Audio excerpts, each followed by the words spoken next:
क्या आपने कभी सोचा है कि एक ही दुनिया में रहते हुए भी कुछ लोग पैसे को अच्छी तरह समझ लेते हैं, जबकि कुछ लोग पूरी जिंदगी पैसों से संघर्ष करते ही रह जाते हैं? आखिर ऐसा क्यों होता है कि कुछ लोग बहुत ज्यादा पैसा कमाने के बाद भी कभी आर्थिक रूप से सुरक्षित महसूस नहीं करते, जबकि कुछ लोग कम कमाकर भी पैसों के साथ संतुलित और सुकून भरी जिंदगी जीते हैं? अगर पैसा सिर्फ गणित का खेल होता तो सबसे ज्यादा पढ़े लिखे लोग ही सबसे अमीर होते। अगर पैसा सिर्फ मेहनत का नतीजा होता तो दुनिया के सबसे अमीर लोग सबसे ज्यादा मेहनत करने वाले होते। तो फिर सवाल यह है कि क्या पैसा ज्ञान का खेल है या किस्मत का?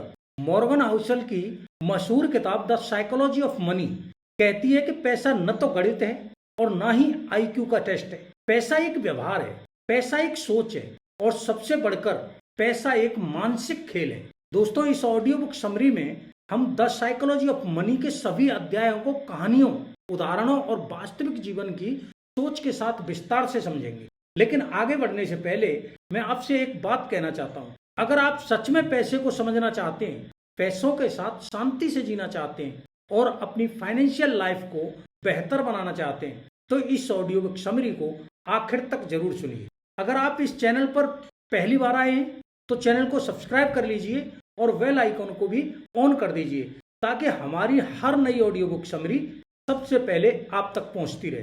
क्योंकि यहाँ आप जो बातें सुनने वाले हैं वे आपको यह नहीं सिखाएंगी कि एक महीने में अमीर कैसे बना जाए, बल्कि वे आपको यह सिखाएंगी कि पैसा आपकी जिंदगी का मालिक न बने, बल्कि आप पैसे के मालिक कैसे बने। इस ऑडियो बुक समरी में हम जानेंगे क्यों ज्यादा पैसा हमेशा ज्यादा खुशी की गारंटी नहीं होता, क्यों पेशेंस धन बनाने का सबसे बड़ा हथियार है, क्यों रिस्क से डरना नहीं बल्कि उसे समझना जरूरी है, और क्यों फाइनेंशियल सक्सेस ज्यादातर लोगों के लिए ज्ञान का नहीं बल्कि साइकोलॉजी का खेल होती है। तो आइए बिना किसी देरी के शुरू करते हैं द साइकोलॉजी ऑफ मनी की यह जिंदगी बदल देने वाली ऑडियो बुक समरी।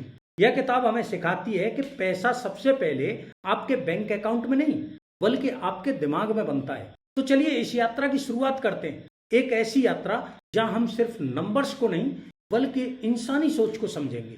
एक ऐसी यात्रा जहां अमीरी का मतलब सिर्फ ज्यादा पैसा कमाना नहीं बल्कि फाइनेंशियल पीस यानी आर्थिक शांति हासिल करना होगा। Chapter 1, no one is crazy. हम अक्सर यह मान लेते हैं कि पैसों के मामले में जो लोग गलत फैसले लेते हैं वे या तो लापरवाह होते हैं या फिर उन्हें पैसों की बिल्कुल समझ नहीं होती। लेकिन द साइकोलॉजी ऑफ मनी एक बिल्कुल अलग बात कहती है। यह कहती है कि पैसों के मामले में कोई भी इंसान पागल नहीं होता। हर व्यक्ति अपने फैसले अपने अनुभवों के आधार पर लेता है। और सबसे दिलचस्प बात यह है कि जो अनुभव आपने अपनी जिंदगी में जिए हैं, ठीक वैसे अनुभव दुनिया में किसी और ने नहीं जिए। यही वजह है कि एक ही परिस्थिति में रहने वाले दो लोग भी पैसों को बिल्कुल अलग नजरिए से देखते हैं। मान लीजिए दो लोग एक ही शहर में रहते हैं, दोनों की उम्र लगभग एक जैसी है, दोनों की सैलरी भी लगभग बराबर है, लेकिन फिर भी उनके पैसों को लेकर सोचने और फैसले लेने का तरीका बिल्कुल अलग है। पहला व्यक्ति हर महीने नियमित रूप से पैसा बचाता है, वह रिस्क लेने से डरता है और अपनी आर्थिक सुरक्षा को सबसे ऊपर रखता है। वहीं दूसरा व्यक्ति बचत पर ज्यादा ध्यान नहीं देता, वह रिस्क लेने से नहीं घबराता और उसके लिए सबसे महत्वपूर्ण चीज है ग्रोथ यानी आगे बढ़ने का मौका। अब सवाल यह है कि क्या इन दोनों में से कोई एक सही है और दूसरा गलत? किताब कहती है जरूरी नहीं, क्योंकि दोनों अपने अपने अनुभवों के आधार पर फैसला ले रहे हैं। और जब अनुभव अलग होते हैं तो सोच भी अलग होती है और फैसले। बाहर से देखने पर आपको लग सकता है कि इनमें से एक सही है और दूसरा गलत, लेकिन किताब कहती है कि दोनों सही हैं अपनी अपनी अनुभवों की दुनिया में। मॉर्गन हाउसल कहते हैं कि हम अपने फाइनेंशियल फैसले फोकस के आधार पर नहीं बल्कि अपनी जीवन यात्रा यानी लाइफ स्टोरी के आधार पर लेते हैं। जिस इंसान ने महंगाई देखी है, नौकरी की असुरक्षा झेली है या अपने परिवार को आर्थिक संघर्ष करते हुए देखा हो, उसके लिए सुरक्षा सबसे ज्यादा मायने रखेगी। वहीं जिस इंसान ने एक स्थिर अर्थव्यवस्था देखी हो, बढ़ते हुए मार्केट्स का अनुभव किया हो और अवसरों से भरा माहौल पाया हो, उसके लिए रिस्क लेना बिल्कुल स्वाभाविक लगेगा। यही वजह है कि यह अंतर ज्ञान का नहीं बल्कि यादों और अनुभवों का होता है। फाइनेंशियल किताबें हमें सिखाती हैं कि लंबी अवधि के लिए निवेश करो, जब मार्केट नीचे आए तो खरीदो, रिस्क लोगे तभी बेहतर रिटर्न मिलेगा। लेकिन असली जिंदगी किताबों से कहीं ज्यादा जटिल होती है। जब लोग अपने सामने मार्केट को गिरते हुए देखते हैं तो घबरा जाते हैं, वे अपने निवेश बेचने लगते हैं। आखिर ऐसा क्यों होता है? क्योंकि टेक्स्ट बुक्स आपको फॉर्मूले सिखा सकती है, लेकिन वे इंसानी भावनाओं को नहीं समझ सकती, जबकि इंसान अपने ज्यादातर फैसले भावनाओं के प्रभाव में ही लेता है। और यही कारण है कि फाइनेंशियल सक्सेस आईक्यू से ज्यादा बिहेवियर पर निर्भर करती है। गलती तब नहीं होती जब लोग अलग अलग तरीके से सोचते हैं, असल गलती तब होती है जब हम यह मान लेते हैं कि सिर्फ हमारी सोच ही सही है और बाकी सब गलत है। यहीं से अहंकार जन्म लेता है, यहीं से ओवर कॉन्फिडेंस पैदा होता है, और यहीं से शुरू होते हैं बड़े बड़े आर्थिक नुकसान। क्योंकि पैसा किसी एक यूनिवर्सल नियम से नहीं चलता, पैसा इंसानी मनोविज्ञान के अनुसार चलता है। मॉर्गन हाउसल कहते हैं कि ज्यादातर लोग शेयर मार्केट में पैसा इसलिए नहीं खोते क्योंकि उन्हें गणित नहीं आती, वे पैसा इसलिए खोते हैं क्योंकि वे डर जाते हैं, वे लालच में आ जाते हैं, वे दूसरों की कहानी को अपनी जिंदगी पर लागू कर देते हैं, और वे यह भूल जाते हैं कि हर इंसान की यात्रा अलग होती है। सच तो यह है कि हमेशा मार्केट ही इरेशनल नहीं होता, कई बार हम खुद इरेशनल हो जाते हैं। हर इंसान अलग सोचता है, अलग अनुभवों के साथ जीता है, और उसी आधार पर अपने पैसों से जुड़े फैसले लेता है। इसलिए किसी के फैसले को समझने से पहले उसकी कहानी को समझना जरूरी है। यही इस अध्याय का पहला और सबसे गहरा सबक है। पैसे को समझने से पहले इंसान को समझिए, क्योंकि पैसे के पीछे हमेशा एक दिमाग होता है, और हर दिमाग की अपनी अलग कहानी होती है, क्योंकि उन्होंने एक अलग जिंदगी जी है। इसलिए दूसरों के फैसलों को जज करना छोड़ दीजिए और अपने फैसलों की तुलना भी दूसरों से करना बंद कर दीजिए, क्योंकि फाइनेंशियल सक्सेस कोई रेस नहीं है, बल्कि यह एक पर्सनल जर्नी है। Chapter 2, luck and risk. इंसान सफलता को हमेशा एक सीधी रेखा की तरह समझना चाहता है। अगर कोई सफल हो जाता है तो हम तुरंत कह देते हैं कि उसने सही फैसले लिए, कड़ी मेहनत की, अनुशासन बनाए रखा और इसलिए सफल हुआ। और अगर कोई असफल हो जाए तो हम मान लेते हैं कि उससे कहीं ना कहीं गलती हुई होगी, उसने रिस्क को सही तरीके से नहीं समझा होगा, या फिर वह उतना काबिल नहीं था। लेकिन मॉर्गन हाउसल कहते हैं कि सफलता और असफलता दोनों में लक और रिस्क की भूमिका हमारी सोच से कहीं ज्यादा बड़ी होती है। लक कभी स्टेज पर नहीं आता, वह स्पॉटलाइट में दिखाई नहीं देता। हमें दिखाई देती है मेहनत, आत्मविश्वास, स्किल्स और शानदार नतीजे। लेकिन लक पर्दे के पीछे चुपचाप अपना काम करता रहता है। जब कोई सफल होता है तो हम उसकी स्ट्रेटेजी का विश्लेषण करते हैं, और जब कोई असफल होता है तो हम सिर्फ उसकी गलतियां ढूंढते हैं। लेकिन इन दोनों की कहानियों में लक और रिस्क हमेशा मौजूद रहते हैं, बस दिखाई नहीं देते। उदाहरण के लिए दुनिया बिल गेट्स को एक जीनियस मानती है, और इसमें कोई संदेह भी नहीं है। लेकिन मॉर्गन एक दिलचस्प सवाल पूछते हैं, अगर बिल गेट्स 5 साल पहले पैदा हुए होते तो क्या वे आज वही बिल गेट्स होते? साल 1968 में जब दुनिया के ज्यादातर लोग कंप्यूटर शब्द से भी परिचित नहीं थे, उस समय बिल गेट्स को कंप्यूटर तक पहुंच मिली। उस दौर में कंप्यूटर का इस्तेमाल करने का मौका दुनिया के बहुत कम लोगों को मिला था। यह एक लक था, लेकिन सिर्फ लक ही काफी नहीं होता। उसकी मेहनत, सीखने की जिज्ञासा यानी क्यूरोसिटी, और उनकी स्किल्स ने उस मौके को एक असाधारण सफलता में बदल दिया। अब दूसरी तरफ देखिए, दुनिया में ऐसे भी लाखों लोग हैं जो पूरी ईमानदारी से मेहनत करते हैं, सही सोच रखते हैं, अनुशासित जीवन जीते हैं, फिर भी वे वैसी सफलता हासिल नहीं कर पाते। आखिर क्यों?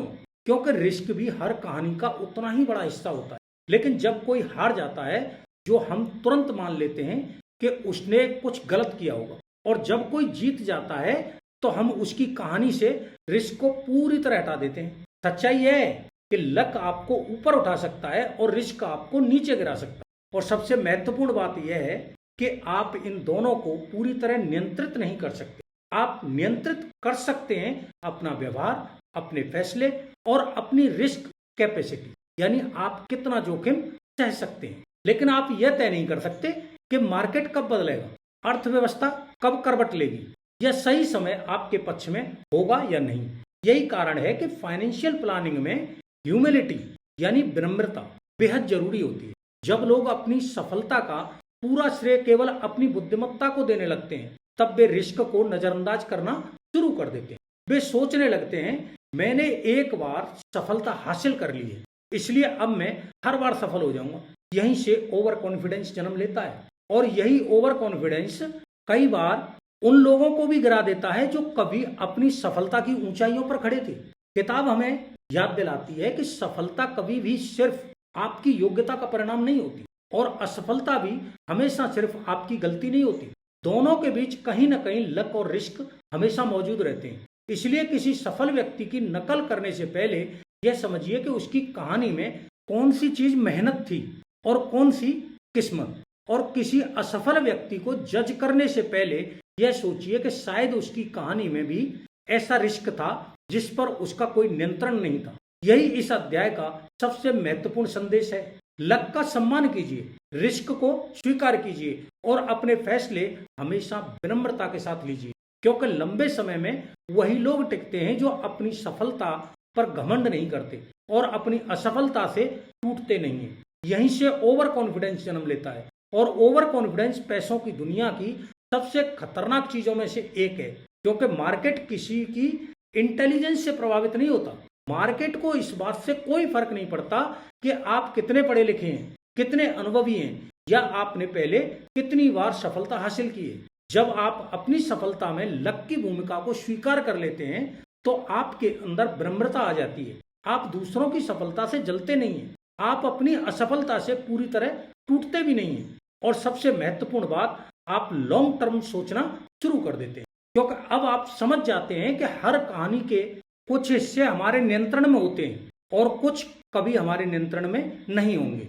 यही समझ धीरे धीरे फाइनेंशियल पीस की शुरुआत करती है। द साइकोलॉजी ऑफ मनी हमें यह नहीं सिखाती कि अपनी जिंदगी को किस्मत के भरोसे छोड़ दो, बल्कि यह सिखाती है कि लक को पहचानो और रिस्क का सम्मान करो।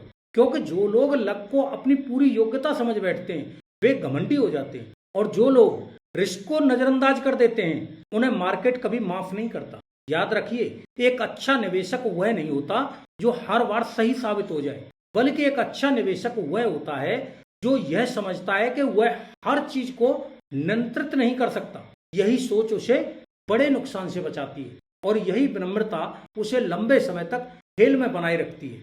यही इस अध्याय का सबसे बड़ा संदेश है। अपनी मेहनत पर भरोसा रखिए, लेकिन किस्मत के योगदान को कभी मत भूलिए। रिस्क से भागिए मत, बल्कि उसे समझिए और उसके लिए हमेशा तैयार रहिए, क्योंकि पैसों की दुनिया में जीत हमेशा उसी की होती है जो सीखना कभी बंद नहीं करता और परिस्थितियों के सामने विनम्र बना रहता है। और अब यही समझ हमें अगले अध्याय की ओर ले जाती है, जहां हम जानेंगे कि क्यों और ज्यादा की चाहत अक्सर इंसान की सबसे बड़ी फाइनेंशियल गलती बन जाती है। Chapter 3, never enough. इतिहास में बहुत कम ऐसे लोग हुए हैं जिनके पास लगभग सब कुछ था, पैसा, इज्जत, शक्ति और सुरक्षा, फिर भी उन्होंने अपना सब कुछ खो दिया। लेकिन उन्होंने ये सब इसलिए नहीं खोया क्योंकि उनके पास कम था, उन्होंने इसलिए खोया क्योंकि उन्हें कभी काफी महसूस ही नहीं हुआ। मॉर्गन हाउसल कहते हैं कि पैसों की दुनिया का सबसे खतरनाक वाक्य है बस थोड़ा और पैसा, थोड़ा और रिस्क, थोड़ा और रिटर्न और थोड़ा और स्टेटस। समस्या और में नहीं है, समस्या इस बात में है कि हम यह तय ही नहीं कर पाते कि कब रुकना है। मॉर्गन हाउसल एक प्रसिद्ध उदाहरण देते हैं, जैसी लिवरमोर का। वह अपने समय के सबसे महान स्टॉक ट्रेडर्स में से एक था। उसने इतनी दौलत कमाई जिसकी कीमत आज के समय में अरबों डॉलर के बराबर मानी जाती है। उसके पास सब कुछ था, दौलत, शोहरत और एक फाइनेंशियल जीनियस की पहचान। लेकिन एक चीज उसके पास कभी भी नहीं थी, संतोष। हर जीत के बाद उसे और चाहिए था। हर सही फैसले के बाद वह पहले से भी बड़ा रिस्क लेने लगा। उसे लगने लगा कि अब उसे कोई हरा नहीं सकता। लेकिन एक दिन मार्केट बदली और उसी मार्केट ने उससे उसका सब कुछ छीन लिया। कुछ वर्षों बाद उसने आत्महत्या कर ली। यह कहानी सिर्फ टैलेंट की नहीं है, यह कहानी इस बात की है कि जब इंसान अपनी सीमाएं तय नहीं करता तो उसकी सफलता ही उसकी सबसे बड़ी दुश्मन बन सकती है। मॉर्गन हाउसल कहते हैं, वेल्थ का सबसे बड़ा दुश्मन गरीबी नहीं है, वेल्थ का सबसे बड़ा दुश्मन है सीमाओं के बिना लालच। जब आप यह तय नहीं करते कि मेरे लिए कितना काफी है, तब पैसा आपको आजादी नहीं देता, वह धीरे धीरे आपको अपना गुलाम बना लेता है। फिर आप लगातार रिस्क लेते रहते हैं, इसलिए नहीं कि उसकी जरूरत है, बल्कि इसलिए कि आपको रुकना नहीं आता। मॉर्गन बताते हैं कि इनफ तय करना इतना जरूरी क्यों है, क्योंकि पैसा कभी भी हमारी भावनाओं को पूरी तरह संतुष्ट नहीं कर सकता। अगर आज आपको 10 चाहिए तो कल 20 भी कम लगने लगेंगे। अगर आज 1 करोड़ आपको पर्याप्त लगता है तो कुछ समय बाद 2 करोड़ भी सामान्य लगने लगेंगे। यही इंसानी स्वभाव है। इसीलिए फाइनेंशियल सक्सेस का पहला कदम और कमाना नहीं, बल्कि यह तय करना है कि मेरे लिए इनफ क्या है। इनफ का मतलब अमीर होना नहीं है। इनफ का मतलब है कि आप रिस्क लेना अपनी पसंद से चुनते हैं, मजबूरी में नहीं, डर की वजह से नहीं, अहंकार की वजह से भी नहीं, बल्कि सोच समझकर। इनफ का मतलब है कि आप मार्केट के गुलाम नहीं हैं, आप तुलना के गुलाम नहीं हैं, आप दूसरों की जिंदगी देखकर अपनी जिंदगी की कीमत तय नहीं करते। इनफ का मतलब है कि कंट्रोल आपके हाथ में है। मॉर्गन यह भी बताते हैं कि आज की आधुनिक दुनिया में नेवर इनफ की भावना पहले से कहीं ज्यादा क्यों बढ़ गई है, क्योंकि आज हम पहले से कहीं ज्यादा तुलना करते हैं। सोशल मीडिया हमें लोगों की पूरी जिंदगी नहीं दिखाता, वह सिर्फ उनकी सबसे चमकदार झलकियां दिखाता है। हमें उनकी सफलताएं दिखाई देती हैं, लेकिन उनके संघर्ष, उनकी असफलताएं और उनके नुकसान दिखाई नहीं देते। और जब आप हर दिन दूसरों की हाइलाइट्स देखते रहते हैं तो आपका इनफ भी हर दिन बदलता रहता है। यही कारण है कि आज लोग पहले से ज्यादा कमाकर भी पहले से कम सुरक्षित महसूस करते हैं। द साइकोलॉजी ऑफ मनी यह नहीं कहती कि महत्वाकांक्षा गलत है, बल्कि यह कहती है कि सीमाओं के बिना महत्वाकांक्षा धीरे धीरे आत्मविनाश में बदल जाती है। अगर आप यह नहीं जानते कि आपको कब रुकना है तो एक दिन मार्केट आपको जरूर रोक देगा। और याद रखिए, मार्केट कभी नरमी नहीं दिखाती। यही इस अध्याय का सबसे बड़ा सबक है। सच्ची दौलत सिर्फ ज्यादा कमाने में नहीं है, बल्कि यह जानने में है कि आपके लिए कितना काफी है। क्योंकि जिस दिन आपने इनफ को समझ लिया, उसी दिन पैसा आपका मालिक नहीं, बल्कि आपका सेवक बन जाएगा। और अब यही विचार हमें अगले अध्याय की ओर ले जाता है, जहां हम समझेंगे कि क्यों समय पैसे से भी ज्यादा ताकतवर होता है। Chapter 4, compounding. हम अक्सर वेल्थ को एक तेज दौड़ की तरह देखते हैं। हमें लगता है कि जितनी तेजी से दौड़ेंगे, जितना ज्यादा कमाएंगे, उतनी जल्दी अमीर बन जाएंगे। लेकिन मॉर्गन हाउसल कहते हैं कि उसकी वेल्थ तेजी से नहीं, बल्कि समय के साथ बनती है। और इस पूरे खेल का सबसे शक्तिशाली हथियार है कंपाउंडिंग। कंपाउंडिंग की सबसे दिलचस्प बात यह है कि इसका असर शुरुआत में लगभग दिखाई नहीं देता। पहले साल थोड़ा सा बदलाव होता है, दूसरे साल थोड़ा, और सब कुछ बहुत धीमा लगता है। लेकिन फिर एक समय ऐसा आता है जब ग्रोथ सीधी रेखा में नहीं चलती, वह अचानक ऊपर की ओर मुड़ जाती है। और विडंबना यह है कि ज्यादातर लोग ठीक उसी मोड़ से पहले हार मान लेते हैं। आखिर ऐसा क्यों होता है? क्योंकि इंसान धीमी जीत से जल्दी उब जाता है। उसे तुरंत परिणाम चाहिए। उसे लगता है कि अगर अभी बड़ा बदलाव नहीं दिख रहा है तो शायद कुछ हो ही नहीं रहा। लेकिन सच्चाई बिल्कुल अलग होती है। मॉर्गन इस बात को समझाने के लिए दुनिया के सबसे प्रसिद्ध निवेशकों में से एक वॉरेन बफेट का उदाहरण देते हैं। दुनिया उन्हें एक असाधारण निवेशक मानती है। लोग सोचते हैं कि वे सिर्फ अपनी अद्भुत बुद्धिमत्ता की वजह से अमीर बने, लेकिन मॉर्गन कहते हैं कि बफेट की संपत्ति का सबसे बड़ा हिस्सा उनके जीवन के आखिरी वर्षों में बना। अगर वॉरेन बफेट 60 वर्ष की उम्र में निवेश करना बंद कर देते तो शायद वे दुनिया के सबसे अमीर लोगों में शामिल हो ही नहीं पाते। उनकी सबसे बड़ी ताकत सिर्फ उनकी बुद्धिमत्ता नहीं थी, उनकी असली ताकत थी जल्दी शुरुआत करना, लगातार निवेशित रहना, और सबसे बढ़कर समय को अपना काम करने देना। यानी उनकी सबसे बड़ी ताकत जीनियस होना नहीं थी, उनकी सबसे बड़ी ताकत थी धैर्य। मॉर्गन बताते हैं कि कंपाउंडिंग को समझना इसलिए मुश्किल है क्योंकि हमारा दिमाग लाइनर थिंकिंग के लिए बना है। हम सोचते हैं कि अगर आज हमें जितना मिला है तो कल उससे थोड़ा ज्यादा मिलेगा। लेकिन कंपाउंडिंग इस तरह काम नहीं करती। वह शुरुआत में बहुत धीमी होती है, फिर एक समय आता है कि जब वही धीमी ग्रोथ असाधारण गति पकड़ लेती है।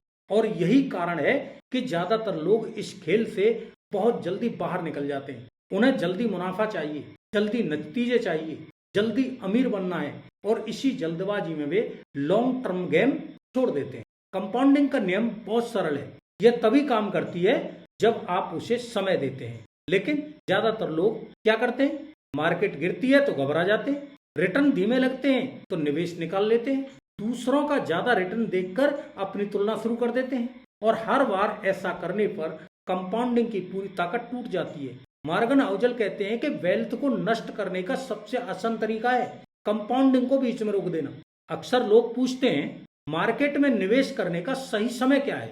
मॉर्गन का जवाब बहुत सरल है, मार्केट में समय बिताना मार्केट की सही टाइमिंग खोजने से कहीं ज्यादा महत्वपूर्ण है। बहुत से लोग परफेक्ट टाइमिंग का इंतजार करते करते वर्षों गंवा देते हैं, जबकि साधारण फैसले भी अगर लंबे समय तक लगातार निभाए जाएं तो असाधारण परिणाम दे सकते हैं। लेकिन कंपाउंडिंग सिर्फ पैसे का नियम नहीं है, यह हमारी आदतों में भी काम करती है, हमारे रिश्तों में भी करती है, हमारी सीखने की क्षमता में भी, हमारी प्रतिष्ठा में भी। हर दिन उठाया गया एक छोटा सा सही कदम अगर वर्षों तक दोहराया जाए तो पूरी जिंदगी बदल सकता है। और उसी तरह हर दिन की गई छोटी छोटी गलतियां भी समय के साथ मिलकर बहुत बड़ा नुकसान बन जाती हैं। यही कंपाउंडिंग की असली ताकत है। वह धीरे धीरे काम करती हैं, लेकिन जब उसका असर दिखाई देता है तो वह असाधारण होता है। यही इस अध्याय का सबसे बड़ा संदेश है। महान परिणाम अक्सर किसी एक बड़े फैसले से नहीं, बल्कि छोटे छोटे सही फैसलों को लंबे समय तक लगातार दोहराने से पैदा होते हैं। इसलिए अगर आप सच में वेल्थ बनाना चाहते हैं तो जल्दी अमीर बनने की कोशिश मत कीजिए, समय को अपना सबसे बड़ा साथी बना लीजिए। Chapter 5 getting wealthy wise staying wealthy. दुनिया में ऐसे लोगों की कमी नहीं है जिन्होंने बहुत पैसा कमाया है, लेकिन दुनिया उन लोगों की कहानियों से भी भरी पड़ी है जिन्होंने पैसा तो कमाया लेकिन कुछ ही समय बाद सब कुछ खो दिया। यही फर्क है गेटिंग वेल्दी और स्टेइंग वेल्दी के बीच। मॉर्गन कहते हैं पैसा कमाने के लिए दिमाग और हिम्मत चाहिए, लेकिन पैसा बचाए रखने के लिए संयम, धैर्य और मजबूत चरित्र चाहिए। अगर अमीर बने रहना आसान होता तो हम बार बार ऐसी बातें नहीं सुनते। वह कभी बहुत अमीर था, उसने सब कुछ खो दिया, बस एक गलत फैसला उसकी पूरी जिंदगी बदल गया। लॉटरी जीतने वाले लोग, दुनिया के बड़े खिलाड़ी, सफल उद्यमी, ऐसे अनगिनत उदाहरण हैं जिन्होंने एक बड़ी दौलत बनाई लेकिन कुछ ही वर्षों में उसे खो भी दिया। ऐसा इसलिए नहीं हुआ क्योंकि वे मूर्ख थे, बल्कि इसलिए हुआ क्योंकि दौलत बनाना और दौलत को संभाल कर रखना दो अलग अलग स्किल्स हैं। पैसा कमाने के लिए अक्सर रिस्क लेना पड़ता है, नया बिजनेस शुरू करना, नई जगह निवेश करना, कैरियर बदलना, अनिश्चित परिस्थितियों में आगे बढ़ना। इस दौर में आक्रामकता काम आती है, आत्मविश्वास काम आता है और कई बार बिना रिस्क लिए बड़ी वेल्थ बन ही नहीं सकती। लेकिन मॉर्गन हाउसल कहते हैं जो व्यवहार आपको अमीर बनाता है वही व्यवहार आपको हमेशा अमीर बनाए रखे। यह जरूरी नहीं है। अमीर बने रहना एक बिल्कुल अलग मानसिकता की मांग करता है। यहाँ लक्ष्य सबसे ज्यादा जीतना नहीं होता, यहाँ लक्ष्य होता है खेल से बाहर ना होना। स्टेइंग वेल्दी का मतलब है ऐसे जोखिमों से बचना जो आपको पूरी तरह खत्म कर सकते हैं, ऐसे फैसले लेना जिनकी वजह से आप अगला मौका भी देख सकें, और सबसे महत्वपूर्ण आर्थिक रूप से जिंदा बने रहना, क्योंकि वेल्थ किसी एक बड़ी जीत से नहीं बनती, वह समय के साथ बार बार सही फैसले लेने और लगातार टिके रहने से बनती है।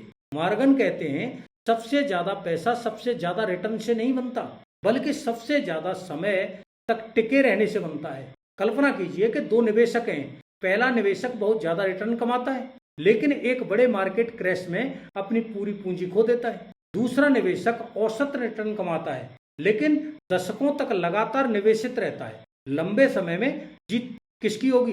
उत्तर साफ है, दूसरे निवेशक की, क्योंकि मार्केट में सबसे ज्यादा या सबसे बड़ा एडवांटेज सबसे ज्यादा रिटर्न कमाना नहीं है, सबसे बड़ा एडवांटेज है अगले राउंड तक खेल में बने रहना। जिंदगी कभी भी पूरी तरह हमारी योजना के अनुसार नहीं चलती। मार्केट गिरती है, अर्थव्यवस्था बदलती है, स्वास्थ्य संबंधी समस्याएं आती हैं और कई बार व्यक्तिगत आपात परिस्थितियां भी सामने आ जाती हैं। जो लोग सिर्फ सबसे अच्छे हालात की कल्पना करके फैसले लेते हैं वे पहली ही बड़ी मुश्किल में टूट जाते हैं। इसीलिए मॉर्गन सलाह देते हैं हमेशा मार्जिन ऑफ सेफ्टी बनाइए, थोड़ी अतिरिक्त बचत रखिए, थोड़ा कम जोखिम लीजिए और अपनी जीवन शैली पर अनावश्यक दबाव मत बनाइए। हो सकता है यह सब बहुत रोमांचक न लगे, लेकिन यही साधारण और अनुशासित व्यवहार लंबे समय तक आपकी दौलत की रक्षा करता है। बहुत से लोग अपना पैसा नहीं खोते, उनका अहंकार उनका पैसा खो देता है। वे सोचते हैं मैं बहुत स्मार्ट हूँ, मैं पहले भी सफल हुआ हूँ, इस बार भी सब मेरे हिसाब से ही होगा। यहीं से ओवर कॉन्फिडेंस पैदा होता है, रिस्क बढ़ने लगता है, चेतावनियों को नजरअंदाज किया जाने लगता है। और याद रखिए, मार्केट कभी भी अहंकार को माफ नहीं करती। द साइकोलॉजी ऑफ मनी हमें यह नहीं सिखाती कि दुनिया का सबसे अमीर इंसान कैसे बने। यह हमें सिखाती है कि वेल्थ का असली उद्देश्य दिखावा करना नहीं है। वेल्थ का असली उद्देश्य है आजादी, अपने जीवन पर नियंत्रण और लंबे समय तक स्थिरता। जो व्यक्ति लंबे समय की सोच के साथ फैसले लेता है वही लंबे समय तक टिकता भी है। और यही इस अध्याय का सबसे बड़ा संदेश है। वेल्थ बनाना एक उपलब्धि है, लेकिन वेल्थ को बनाए रखना एक कला है। और इस कला की सबसे बड़ी ताकत है धैर्य, अनुशासन और विनम्रता। अब यही समझ हमें अगले अध्याय की ओर ले जाती है, जहां हम जानेंगे कि क्यों कुछ ही बड़े फैसले आपकी पूरी फाइनेंशियल कहानी बदल सकते हैं। Chapter 6 tells you win. हम अक्सर यह मान लेते हैं कि सफलता का मतलब है हर बार सही होना, हर निवेश सफल होना चाहिए, हर फैसला बिल्कुल परफेक्ट होना चाहिए, हर कदम पर मुनाफा दिखाई देना चाहिए। लेकिन मॉर्गन हाउसल कहते हैं कि सफलता का मतलब हर बार जीतना नहीं होता। सफलता का मतलब है कुछ ही बार इतना बड़ा सही होना कि वही आपकी बाकी सारी गलतियों से कहीं ज्यादा महत्वपूर्ण साबित हो जाए। मार्केट का ज्यादातर समय कुछ असाधारण नहीं होता, कभी थोड़ा ऊपर कभी थोड़ा नीचे, और ज्यादातर समय वह बस अपनी रफ्तार से चलता रहता है। लेकिन कभी कभी ऐसे दुर्लभ पल आते हैं जो पूरी दिशा बदल देते हैं। उन्हें एक्सट्रीम डेज का टेल इवेंट कहा जाता है। मॉर्गन हाउसल बताते हैं कि टेल इवेंट वे पल होते हैं जो बहुत कम आते हैं, अधिकांश लोग उन्हें पहचान भी नहीं पाते, लेकिन उनका प्रभाव इतना बड़ा होता है कि वे वर्षों के नतीजे बदल देते हैं। आपकी पूरी जिंदगी की कमाई का एक बड़ा हिस्सा शायद इन्हीं कुछ दुर्लभ मौकों से आए, बाकी समय तो सिर्फ पृष्ठभूमि का शोर होता है। अगर आप फ्लिपकार्ट जैसी कंपनी को देखें तो उसकी सफलता हजारों छोटे फैसलों की वजह से नहीं बनी, उसकी कहानी कुछ बड़े मौकों से बनी। इंटरनेट के सही समय पर तेजी से बढ़ने का अवसर, लंबे समय तक धैर्य बनाए रखना, और कुछ ऐसे निर्णायक दौर जिन्होंने पूरी दिशा बदल दी। इसी तरह गूगल, एप्पल और माइक्रोसॉफ्ट जैसी कंपनियों की सफलता भी हर दिन मिलने वाली छोटी छोटी जीतों से नहीं बनी। उनकी सफलता कुछ बेहद बड़े और निर्णायक फैसलों पर टिकी है। ऐसी कुछ शानदार सफलताएं जिन्होंने बाकी असफलताओं की भरपाई कर दी। मॉर्गन कहते हैं आपको हर बार सही होने की जरूरत नहीं है, आपको सिर्फ इतना कहना है कि जब इतिहास बनने वाला हो तब आप खेल में मौजूद रहें। अगर आप बीच में ही खेल छोड़ देंगे तो टेल इवेंट का लाभ आपको कभी नहीं मिलेगा।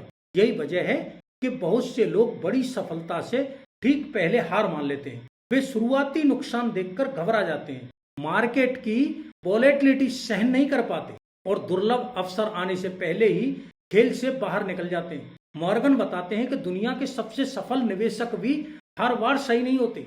वॉरेन बफेट के भी कई निवेश असफल रहे हैं। दुनिया के सबसे सफल ट्रेडर्स भी लगातार नुकसान झेलते हैं, लेकिन उनमें एक बात समान होती है, वे अपने नुकसान को स्वीकार करते हैं और अपने सबसे अच्छे निवेशों को समय देते हैं। यही उन्हें अलग बनाता है। ज्यादातर लोग एक ऐसी रणनीति ढूंढते रहते हैं जिसमें कभी नुकसान ना हो, हर साल शानदार रिटर्न मिले, कभी गिरावट ना आए। लेकिन मॉर्गन कहते हैं ऐसी कोई परफेक्ट रणनीति अस्तित्व में ही नहीं है। हर रणनीति में ऐसे दौर आएंगे जब कुछ खास नहीं होगा, उबाऊ समय आएगा, निराशा होगी। ऐसे साल भी आएंगे जब प्रदर्शन औसत से कम रहेगा। लेकिन जो लोग इन सभी चरणों को स्वीकार कर लेते हैं वही लंबे समय में जीतते हैं। मॉर्गन कहते हैं कि टेल इवेंट का फायदा उठाने के लिए सबसे जरूरी गुण है धैर्य। और कई बार धैर्य का मतलब सिर्फ इंतजार करना नहीं होता, कई बार धैर्य का मतलब होता है कुछ भी न करना, मार्केट को अपना काम करने देना, अनावश्यक शोर को अनदेखा करना, हर छोटी हलचल पर प्रतिक्रिया न देना। दुर्भाग्य से ज्यादातर लोग बड़े मौके आने से पहले ही बाहर निकल जाते हैं और फिर कहते हैं मार्केट काम नहीं करती।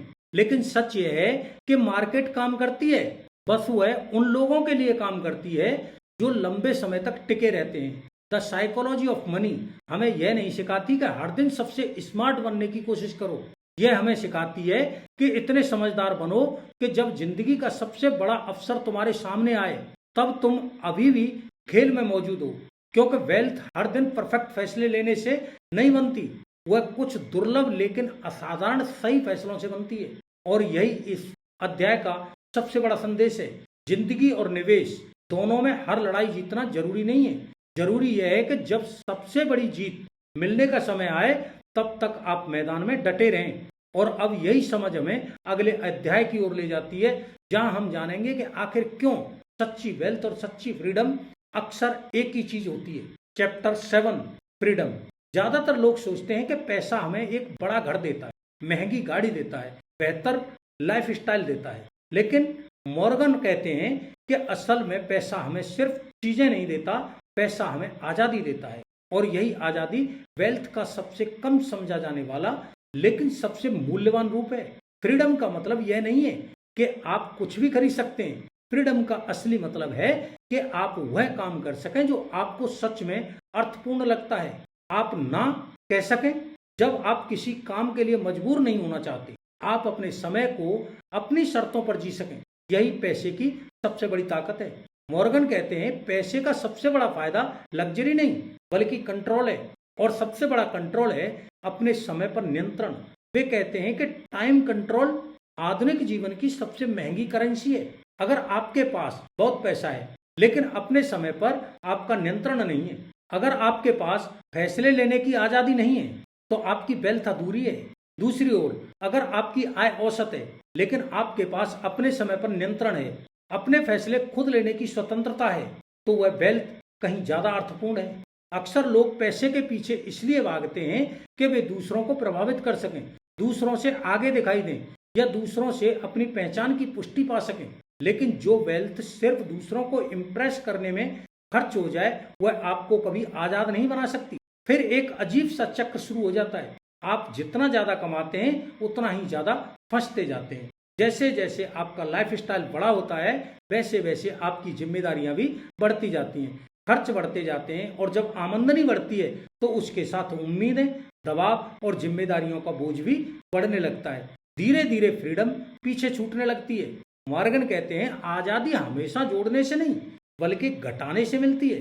कम खर्च, कम अहंकार से प्रेरित लक्ष्य, कम तुलना और कम अनावश्यक जोखिम। जैसे जैसे आप अपनी जिंदगी से अनावश्यक दबाव कम करते जाते हैं वैसे वैसे आपकी आजादी बढ़ती जाती है। क्योंकि अगर वेल्थ का उद्देश्य फ्रीडम नहीं है तो फिर वेल्थ सिर्फ नंबर्स का खेल बनकर रह जाती है, और नंबर्स कभी किसी इंसान को पूरी तरह संतुष्ट नहीं कर सकते। आखिरकार फ्रीडम ही वह चीज है जो वेल्थ को असली अर्थ देती है। द साइकोलॉजी ऑफ मनी आपसे यह नहीं पूछती कि आप कितना कमाते हैं, यह पूछती है आप अपने समय के साथ क्या क्या कर सकते हैं। क्योंकि अंत में सबसे अमीर इंसान वह नहीं होता जिसके बैंक अकाउंट में सबसे ज्यादा पैसा हो। सबसे अमीर वह होता है जिसके पास अपनी जिंदगी पर सबसे ज्यादा नियंत्रण हो। यही इस अध्याय का सबसे बड़ा संदेश है। पैसा कमाने का असली उद्देश्य ज्यादा चीजें खरीदना नहीं बल्कि अपने समय, अपने फैसलों और अपनी जिंदगी पर अधिकार हासिल करना होता है। क्योंकि जब आपके पास अपने समय की आजादी होती है तभी आप सच में अमीर होते हैं। और अब यही समझ हमें अगले अध्याय की ओर ले जाती है, जहां हम जानेंगे कि आखिर क्यों वेल्थ का सबसे बड़ा दुश्मन हमेशा वॉलेटिलिटी नहीं होती। Chapter 8 man in the car paradox. हम अक्सर यह सोचते हैं कि अगर हमारे पास एक शानदार गाड़ी होगी, एक बड़ा घर होगा, महंगी लाइफ स्टाइल होगी, तो लोग हमें ज्यादा सम्मान देंगे, हमारी तारीफ करेंगे, हमें नोटिस करेंगे। लेकिन मॉर्गन हाउसल कहते हैं कि सच्चाई इससे बिल्कुल अलग है। लोग गाड़ी में बैठे इंसान को नहीं देखते, वे खुद को उस गाड़ी में बैठा हुआ देखते हैं। और यही है man in the car paradox. जरा सोचिए, जब आप किसी को एक महंगी कार चलाते हुए देखते हैं तो आपके मन में सबसे पहला विचार क्या आता है? क्या आप उस इंसान के बारे में सोचते हैं, या फिर आपके मन में यह आता है काश मेरे पास भी ऐसी कार होती, काश मैं उसकी जगह होता? यही इस पैराडॉक्स का सार है। लोग उस व्यक्ति की प्रशंसा कम करते हैं, वे उसकी लाइफ स्टाइल को अपने लिए कल्पना ज्यादा करते हैं। इसलिए जब आप दूसरों का ध्यान पाने के लिए खर्च करते हैं तो वास्तव में ध्यान आपको नहीं मिलता, ध्यान आपकी चीजों को मिलता है। यहीं पर किताब स्टेटस और वेल्थ के बीच एक बहुत महत्वपूर्ण अंतर समझाती है। स्टेटस वह है जो आप दुनिया को दिखाते हैं, वेल्थ वह है जो दुनिया को दिखाई नहीं देती। महंगी कार, बड़ा घर, ब्रांडेड कपड़े, ये सब आपकी सामाजिक छवि का हिस्सा हो सकते हैं, लेकिन सेविंग्स, इन्वेस्टमेंट्स, इमरजेंसी फंड और फाइनेंशियल फ्रीडम, यही असली वेल्थ है। और मजे की बात यह है कि असली वेल्थ अक्सर दिखाई ही नहीं देती। फिर सवाल उठता है, लोग स्टेटस के पीछे इतने पागल क्यों होते हैं? क्योंकि इंसान स्वभाव से सामाजिक स्वीकृति चाहता है। उसे सम्मान चाहिए, पहचान चाहिए, दूसरों से अपनी अहमियत की पुष्टि चाहिए। लेकिन मॉर्गन कहते हैं, जिस पैसे से आप स्टेटस खरीद सकते हैं वही पैसा वेल्थ बनने का मौका खो देता है। आप जितना ज्यादा दिखावे पर खर्च करते हैं उतना ही कम आप अपने भविष्य की आजादी पर निवेश कर पाते हैं। और स्टेटस की कीमत सिर्फ पैसा नहीं होती, उसकी कीमत होती है तनाव, दबाव, बढ़ती हुई जिम्मेदारियां और लगातार होने वाली तुलना। धीरे धीरे आप ऐसी लाइफ स्टाइल में फंस जाते हैं जिसे हर हाल में बनाए रखना आपकी मजबूरी बन जाती है। और इसी प्रक्रिया में आपकी फ्रीडम धीरे धीरे कम होती जाती है। द साइकोलॉजी ऑफ मनी कहती है, real wealth is what you don't see, यानी असली दौलत वह नहीं होती जो दुनिया को दिखाई दे। असली दौलत वह होती है जो पर्दे के पीछे आपकी सुरक्षा, स्थिरता और भविष्य की आजादी को मजबूत बनाती है। जो व्यक्ति सादगी से जीवन जीता है, कम दिखावा करता है, दूसरों को प्रभावित करने की कोशिश कम करता है, अक्सर वही अपने जीवन का सबसे ज्यादा नियंत्रण रखता है। क्योंकि वेल्थ चुपचाप बनती है और स्टेटस हमेशा शोर मचाता है। इस पैराडॉक्स से बाहर निकलने का सिर्फ एक ही रास्ता है, यह समझना कि लोग वास्तव में आपको नहीं देख रहे, वे अपनी तुलना कर रहे हैं। वे खुद को आपकी जगह पर कल्पना कर रहे हैं, वे अपने ही सपनों को आपकी चीजों पर प्रोजेक्ट कर रहे हैं। और जिस दिन यह बात समझ में आ जाती है, उस दिन दूसरों की स्वीकृति पाने की दौड़ धीरे धीरे खत्म होने लगती है। जब आप स्टेटस का पीछा करना छोड़ देते हैं, तब वेल्थ बनने के लिए जगह बनती है। जब आप लोगों को इम्प्रेस करना छोड़ देते हैं, तब आपकी फ्रीडम बढ़ने लगती है। और जब फ्रीडम बढ़ती है, तब पैसा अपने सबसे महत्वपूर्ण उद्देश्य को पूरा करने लगता है। द साइकोलॉजी ऑफ मनी यह नहीं कहती कि अच्छी चीजें मत खरीदिए, यह सिर्फ इतना कहती है, हर खरीदारी से पहले खुद से एक सवाल जरूर पूछिए, मैं यह चीज क्यों खरीद रहा हूं?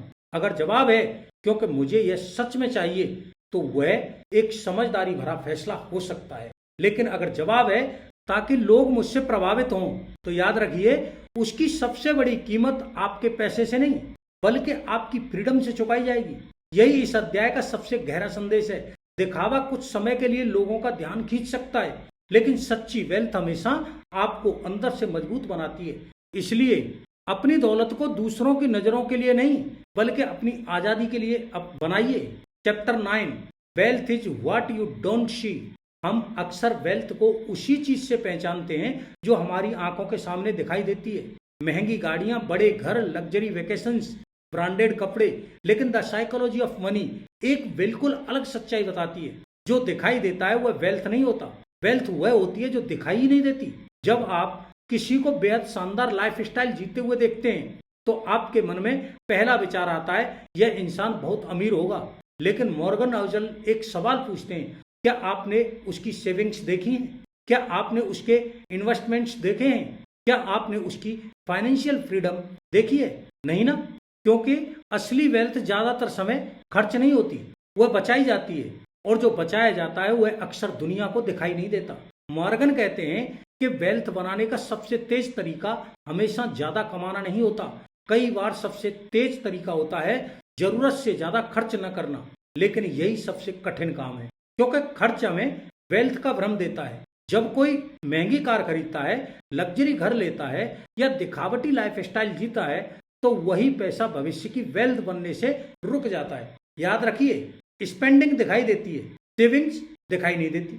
जो लोग सच में वेल्दी होते हैं, उनमें एक समान आदत होती है, वे सामान्य दिखाई देते हैं। वे जरूरत से ज्यादा दिखावा नहीं करते, दूसरों को प्रभावित करने की कोशिश नहीं करते, और सबसे महत्वपूर्ण, वे लाइफ स्टाइल इन्फ्लेशन से बचते हैं। क्योंकि वे जानते हैं कि हर वह रुपया जो सिर्फ दिखावे पर खर्च होता है, उनकी भविष्य की आजादी को थोड़ा कम कर देता है। लेकिन यह विचार हमें असहज क्यों लगता है? क्योंकि हम वेल्थ को देखना चाहते हैं, उसे महसूस करना चाहते हैं और दूसरों से उसकी तुलना करना चाहते हैं।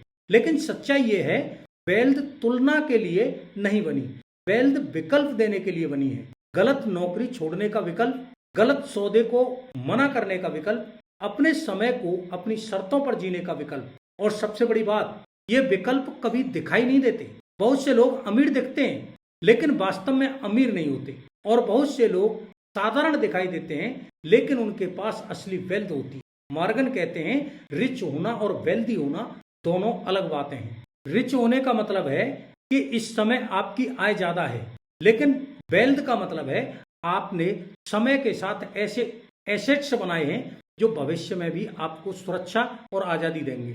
वेल्थ का उद्देश्य लोगों को प्रभावित करना नहीं है, खुद को साबित करना भी नहीं है। वेल्थ का असली उद्देश्य है कंट्रोल, सुरक्षा और फ्रीडम। और फ्रीडम हमेशा शांत होती है, वह दिखाई नहीं देती। अदृश्य वेल्थ एक दिन में नहीं बनती, वह बनती है लगातार बचत से, साधारण लेकिन नियमित निवेश से, अनुशासन से और समय से। इस सफर में शायद आपको कोई तालियां ना मिले, कोई पहचान ना मिले, लेकिन जो मिलेगा वह अनमोल होगा। द साइकोलॉजी ऑफ मनी हमें यह नहीं सिखाती कि सिर्फ कम खर्च करो, यह सिखाती है कि हर खर्च की एक अपॉर्चुनिटी कॉस्ट होती है, और वह अपॉर्चुनिटी कॉस्ट अक्सर आपकी भविष्य की आजादी होती है। Chapter 10 save money. जब भी सेविंग्स की बात होती है, ज्यादातर लोग एक ही सवाल पूछते हैं, इस पर कितना रिटर्न मिलेगा। लेकिन द साइकोलॉजी ऑफ मनी कहती है कि सेविंग्स का सबसे बड़ा फायदा रिटर्न नहीं है, सेविंग्स का सबसे बड़ा फायदा है इंडिपेंडेंस। सेविंग्स का मतलब सिर्फ पैसा जमा करना नहीं है, सेविंग का मतलब है भविष्य में आपके पास विकल्प होना, मजबूरी में फैसले न लेने पड़े, घबराहट में समझौता न करना पड़े। जब आपके पास पर्याप्त बचत होती है तो आप एक खराब नौकरी छोड़ सकते हैं, गलत सौदे को मना कर सकते हैं और मुश्किल समय में डर से नहीं बल्कि समझदारी से फैसला ले सकते हैं। यही सेविंग्स की सबसे बड़ी ताकत है, क्योंकि सेविंग्स आपको विकल्प देती है और विकल्प ही असली फ्रीडम है। फिर सवाल उठता है, सेविंग्स इतनी बोरिंग क्यों लगती? क्योंकि सेविंग्स में कोई शोर नहीं होता, कोई तालियां नहीं बजती, कोई तुरंत मिलने वाला इनाम नहीं होता।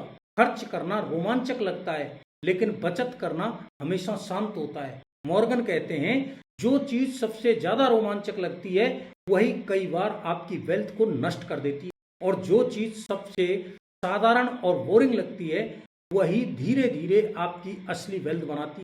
अक्सर लोग कहते हैं अगर रिटर्न्स अच्छा नहीं है तो सेविंग्स क्यों करें, लेकिन मॉर्गन कहते हैं कि यह सवाल ही गलत है, क्योंकि सेविंग्स का उद्देश्य आपको अमीर बनाना नहीं है, सेविंग्स का उद्देश्य है आपको मजबूर होने से बचाना। सेविंग्स में मिलने वाला रिटर्न सिर्फ एक बोनस है, असल इनाम है आर्थिक स्वतंत्रता। मॉर्गन हाउजल कहते हैं आप कितना कमाते हैं यह महत्वपूर्ण है, लेकिन आप कितना बचाते हैं यह उससे भी ज्यादा महत्वपूर्ण है, क्योंकि अंत में पैसा सिर्फ आपकी कमाई से नहीं बढ़ता, वह आपकी आदतों से बढ़ता है। और बचत की आदत उन सबसे शक्तिशाली आदतों में से एक है जो समय के साथ आपकी पूरी फाइनेंशियल जिंदगी बदल सकती है। यही इस अध्याय का सबसे बड़ा संदेश है। कमाई आपको अवसर देती है, लेकिन बचत आपको आजादी देती है, और जिस दिन आपकी बचत आपको अपने फैसले खुद लेने की ताकत देने लगे उसी दिन आपने पैसों का असली उद्देश्य समझ लिया। Chapter 11 reasonable wise rational. हम अक्सर यह मान लेते हैं कि पैसों के मामले में सबसे समझदार इंसान वह होता है जो पूरी तरह रेशनल हो, जो भावनाओं से दूर रहे, सिर्फ लॉजिक के आधार पर फैसले ले और हमेशा नंबर्स पर भरोसा करे। लेकिन द साइकोलॉजी ऑफ मनी एक अलग नजरिया पेश करती है। यह कहती है कि फाइनेंशियल सक्सेस के लिए पूरी तरह रेशनल होना जरूरी नहीं है, रीजनेबल होना कहीं ज्यादा जरूरी है। रेशनल इंसान वह होता है जो किताबों और गणित के हिसाब से सबसे सही फैसला लेता है, लेकिन रीजनेबल इंसान वह होता है जो ऐसा फैसला लेता है जिसके साथ वह लंबे समय तक मानसिक शांति के साथ जी सके। और पैसों की दुनिया में मानसिक शांति ही सबसे बड़ी ताकत है। ज्यादातर फाइनेंशियल थ्योरीज यह मानकर चलती हैं कि इंसान हमेशा पूरी तरह तर्कसंगत होता है, लेकिन वास्तविकता बिल्कुल अलग है। इंसान डरता है, लालच करता है, अनिश्चितता से घबराता है, और जब मार्केट गिरती है तब सबसे पहले लॉजिक नहीं भावनाएं सामने आती हैं। मॉर्गन हाउजल कहते हैं अगर कोई रणनीति भावनात्मक रूप से निभाई नहीं जाती तो वह व्यवहारिक रूप से भी असफल हो जाएगी। हो सकता है कि रीजनेबल डिसीजन गणित के हिसाब से बिल्कुल परफेक्ट न हो, लेकिन वे भावनात्मक रूप से संभाले जा सकते हैं, उन्हें लंबे समय तक निभाया जा सकता है। और सबसे महत्वपूर्ण वे आपको घबराहट में गलत फैसले लेने से बचाते हैं। उदाहरण के लिए किताबें कहती हैं कि लंबे समय में 100% इक्विटी सबसे बेहतर रिटर्न दे सकती है, लेकिन अगर मार्केट गिरते ही आप डरकर अपना पूरा निवेश बेच देते हैं तो वही रणनीति जो कागज पर सबसे सही थी आपके लिए सबसे गलत साबित हो जाएगी। इसलिए रीजनेबल स्ट्रेटजी वही है जिसे आप कठिन समय में भी छोड़ने की जरूरत महसूस न करें। मॉर्गन कहते हैं the best financial plan is the one that let's you sleep at night. यानी अगर आपकी इन्वेस्टमेंट आपकी नींद छीन रही है तो चाहे उनका संभावित रिटर्न कितना भी बड़ा क्यों ना हो, वह आपके लिए सही योजना नहीं है। क्योंकि वेल्थ का उद्देश्य तनाव बढ़ाना नहीं है, वेल्थ का उद्देश्य है मन की शांति बढ़ाना। जो लोग रीजनेबल होते हैं वे बेवजह बहुत बड़े जोखिम नहीं लेते, वे हर छोटी बड़ी खबर से घबराते नहीं, वे शोर नहीं बल्कि लंबे समय का खेल खेलते हैं और यही लंबी सोच उन्हें अंत में सबसे बड़ा फायदा देती है। यही इस अध्याय का सबसे बड़ा संदेश है। हर गणितीय रूप से सही फैसला आपके लिए सही नहीं होता, सही फैसला वही है जिसे आप कठिन समय में भी निभा सकें। क्योंकि फाइनेंशियल सफलता सिर्फ सही रणनीति चुनने में नहीं बल्कि सही रणनीति पर लंबे समय तक टिके रहने में छिपी है। Chapter 12 surprise. हम अक्सर यह मानते हैं कि अगर हम इतिहास को ध्यान से पढ़ लें तो हम भविष्य को समझ सकते। अगर हम पिछली आर्थिक मंदियों को समझ लें, पुरानी सफलता की कहानियां पढ़ लें तो शायद हम वही गलतियां दोबारा नहीं करेंगे। लेकिन द साइकोलॉजी ऑफ मनी कहती है कि इतिहास हमें सब कुछ नहीं सिखा सकता, क्योंकि इतिहास हमेशा अधूरा होता है। इतिहास में हमें ज्यादातर वही कहानियां दिखाई देती हैं जो बच गई, सफल कंपनियां, महान निवेशक और जीतने वाली रणनीतियां।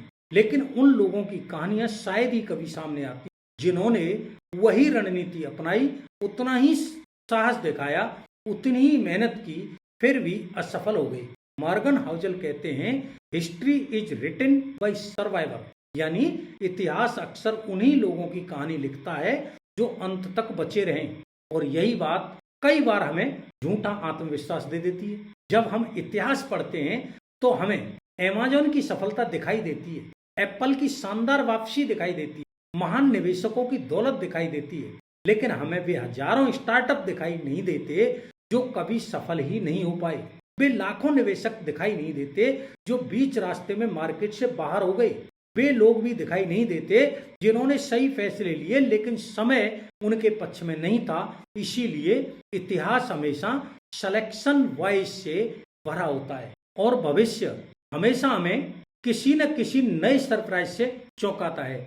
नई टेक्नोलॉजी, नई आर्थिक मंदी, नई जंग, नई महामारी, ऐसी घटनाएं जिनकी किसी ने कल्पना भी नहीं की थी। जो चीजें पहले कभी नहीं हुई वे भविष्य में हो सकती हैं और जो चीजें कभी सामान्य थीं वे एक दिन पूरी तरह अप्रासंगिक हो सकती हैं। इसलिए इतिहास हमारे लिए उपयोगी जरूर है लेकिन वह कभी गारंटी नहीं देता। बहुत से लोग भविष्य की भविष्यवाणी करना चाहते हैं, मार्केट कहाँ जाएगी, ब्याज दरें क्या होंगी, अगला क्रैश कब आएगा। लेकिन मॉर्गन कहते हैं कि लोग अक्सर इसलिए गलत साबित होते हैं क्योंकि वे सरप्राइज को नजरअंदाज कर देते हैं। और सच्चाई यह है कि सरप्राइज को परिभाषा के अनुसार पहले से जाना ही नहीं जा सकता।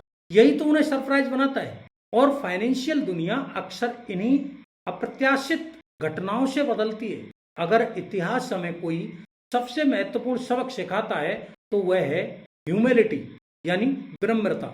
यह स्वीकार करना कि हम सब कुछ नहीं जानते, हम भविष्य को नियंत्रित नहीं कर सकते और अनिश्चितता हमेशा बनी रहेगी।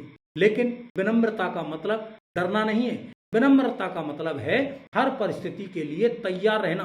मॉर्गन हाउसल कहते हैं प्रेडिक्ट करने की कोशिश मत कीजिए, प्रिपेयर करने की कोशिश कीजिए।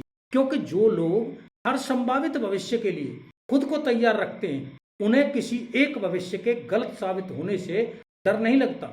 यही इस अध्याय का सबसे बड़ा संदेश है। भविष्य का कोई नहीं जानता, इसीलिए अपनी पूरी ऊर्जा भविष्य का अनुमान लगाने में नहीं बल्कि ऐसा जीवन और ऐसी वित्तीय व्यवस्था बनाने में लगाइए जो किसी भी परिस्थिति में आपको संभाल सके। यही असली समझदारी है और यही दीर्घकालिक वेल्थ का आधार है। Chapter 13 room for error.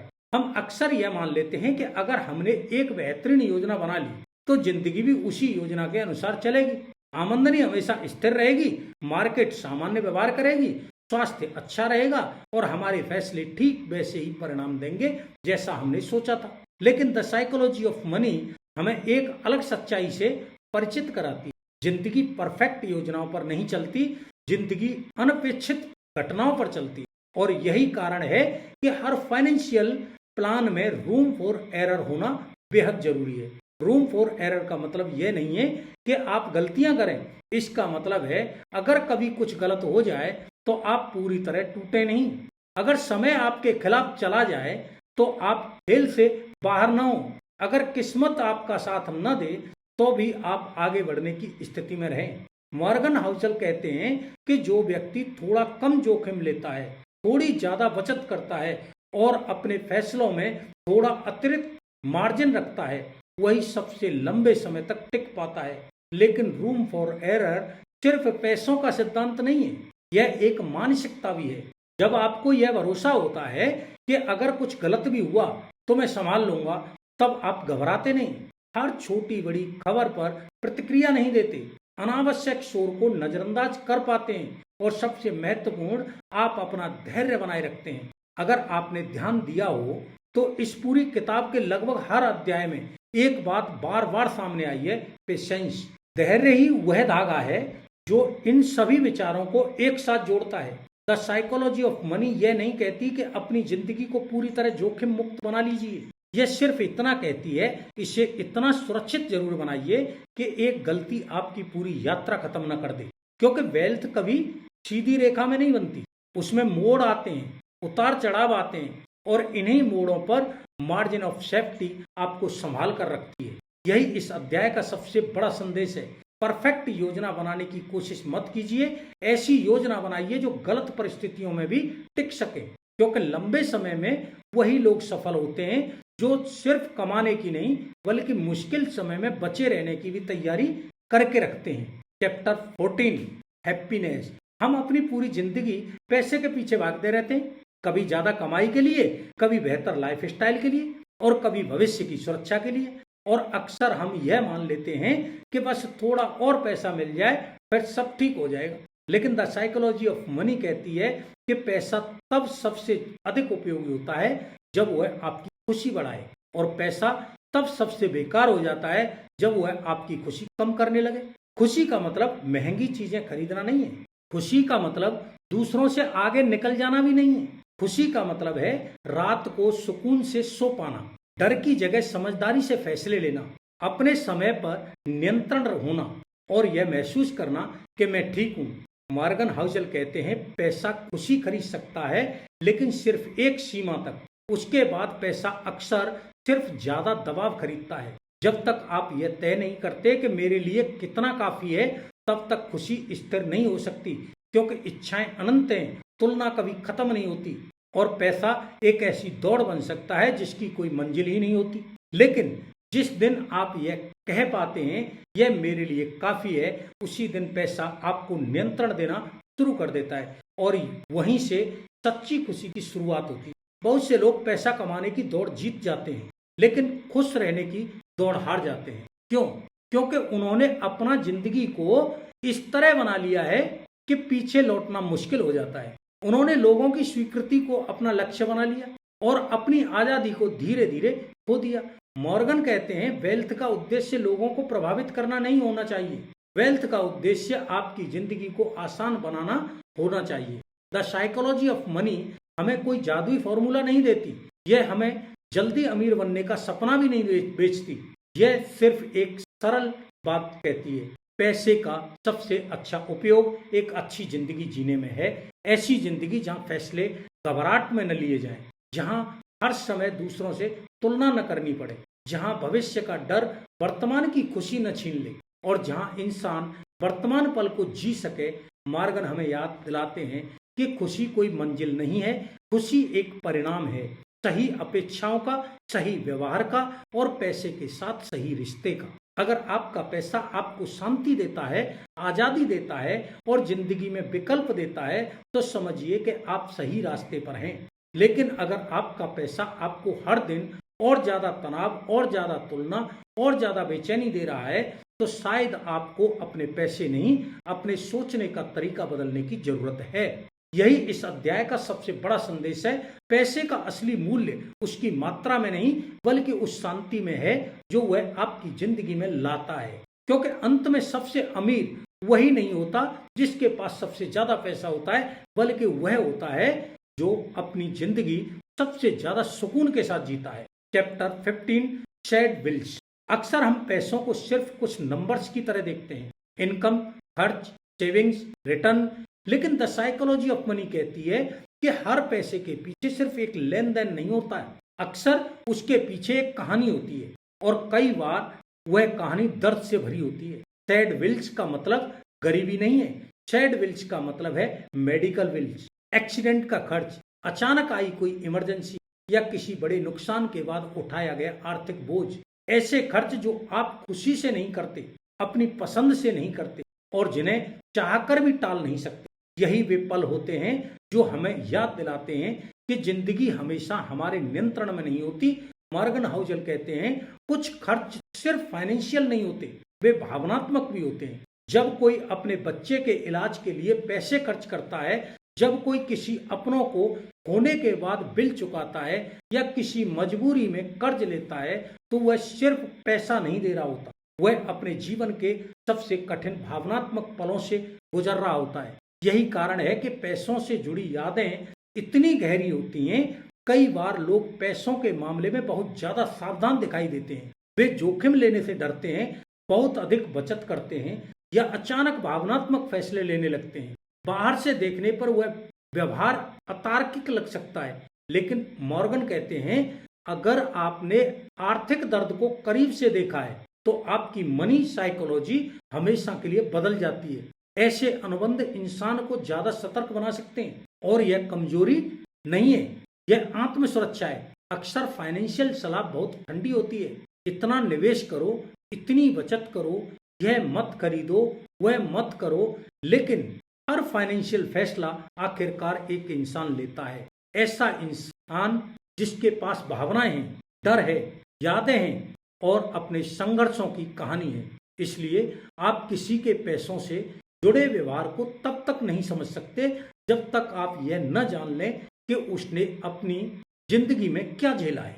यही वजह है कि सेविंग्स और मार्जिन ऑफ सेफ्टी इतने महत्वपूर्ण हैं। सिर्फ इसलिए नहीं कि कोई निवेश का मौका हाथ से न निकल जाए, बल्कि इसलिए कि जब जिंदगी अचानक कोई दर्द दे तो पैसा उस दर्द को और गहरा न बनाए। इमरजेंसी फंड सिर्फ एक फाइनेंशियल टूल नहीं है, वह एक इमोशनल शील्ड है जो सबसे कठिन समय में आपको टूटने से बचाता है। मॉर्गन हाउसल कहते हैं, money is a shock observer, यानी जब जिंदगी आपको जोर का झटका देती है तो पैसा उस झटके को थोड़ा नरम बना सकता है। पैसा दर्द को पूरी तरह खत्म नहीं करता, लेकिन वह उस दर्द को संभालने लायक जरूर बना देता है और शायद यही पैसे का सबसे मानवीय उपयोग है। यह अध्याय आपको सिर्फ एक बेहतर निवेशक नहीं बनाता, यह आपको एक बेहतर इंसान बनने की सीख देता है, क्योंकि हर आर्थिक फैसले के पीछे किसी न किसी इंसान की एक अनदेखी कहानी छिपी होती है। द साइकोलॉजी ऑफ मनी यह नहीं कहती कि पैसा हर दर्द मिटा सकता है, यह सिर्फ इतना कहती है, अपने पैसे का इस्तेमाल इस तरह कीजिए कि जब दर्द आए तो हालात और मुश्किल न हो जाएं। क्योंकि जिंदगी हमेशा निष्पक्ष नहीं होती, लेकिन सही फाइनेंशियल व्यवहार हमें नाजुक होने से जरूर बचा सकता है। और शायद यही सैड विल्स का सबसे बड़ा संदेश है। पैसा जीवन का उद्देश्य नहीं है, पैसा जीवन को संभालने का एक साधन है। और शायद पैसे की सबसे सुंदर परिभाषा भी यही है। अगर आपने इस ऑडियो बुक समरी को यहाँ तक ध्यान से सुना है तो सबसे पहले आपको दिल से बधाई, क्योंकि आप उन लोगों में से हैं जो सिर्फ पैसा कमाना नहीं चाहते, बल्कि यह समझना चाहते हैं कि पैसा वास्तव में काम कैसे करता है। द साइकोलॉजी ऑफ मनी सिर्फ पैसों की किताब नहीं है, यह इंसानी व्यवहार की किताब है। यह हमें सिखाती है कि आप कितना कमाते हैं यह आपकी सफलता तय नहीं करता, बल्कि पैसा मिलने के बाद आपका व्यवहार आपकी सफलता तय करता है। क्योंकि पैसा इंसान को बदलता नहीं है, पैसा सिर्फ यह दिखाता है कि इंसान पहले से कैसा है। अगर आपके अंदर डर है तो पैसा उस डर को और बड़ा कर देता है, अगर आपको अंदर लालच है तो पैसा उसे और स्पष्ट कर देता है, लेकिन अगर आपके अंदर धैर्य है, अनुशासन है और सही सोच है तो समय के साथ पैसा आपको उसका सबसे बड़ा इनाम देगा। मॉर्गन हाउसल पूरी किताब में एक ही बात अलग अलग तरीकों से समझाते हैं। हर इंसान अलग है, हर इंसान की परिस्थितियां अलग हैं, हर किसी का जोखिम उठाने का स्तर अलग है। इसलिए कोई भी एक रणनीति पूरी दुनिया के लिए सही नहीं हो सकती। जो योजना एक व्यक्ति को अमीर बना सकती है, वही वो योजना दूसरे व्यक्ति के लिए विनाशकारी साबित हो सकती है।